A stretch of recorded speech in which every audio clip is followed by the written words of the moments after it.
The Chinese were saying this is human-to-human transmission. This is a big deal. They had locked up Wuhan. They then locked up 750 million people for a while.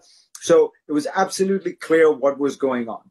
What has changed is that the Trump administration and President Trump personally are now being attacked for the fact that they waited essentially 6 weeks before they did anything. So China has become the scapegoat and the place you attack. But the key point is this. By January 29th, Donald Trump knew everything he needed to know from the WHO, from his own NSC, from Peter Navarro, from the CDC. Everyone was saying this is a big deal. He decided not to act.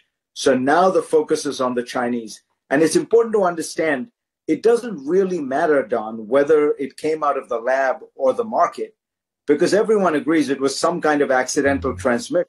There's almost nobody saying that the Chinese deliberately did this.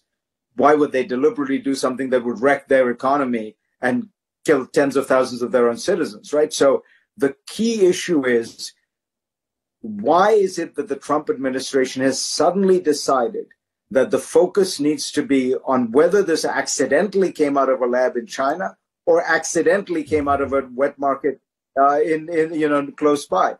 It's because they're trying to deflect attention. Yeah. And I want to make one more point, Don, which is very important. This reminds me of the beginning of the Iraq War.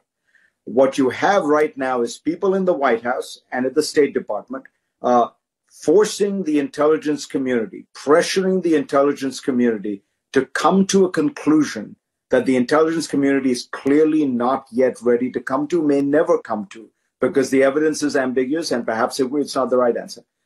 Mike Pompeo, Donald Trump are trying to pressure the intelligence community to say, we have some kind of smoking gun with regard to China.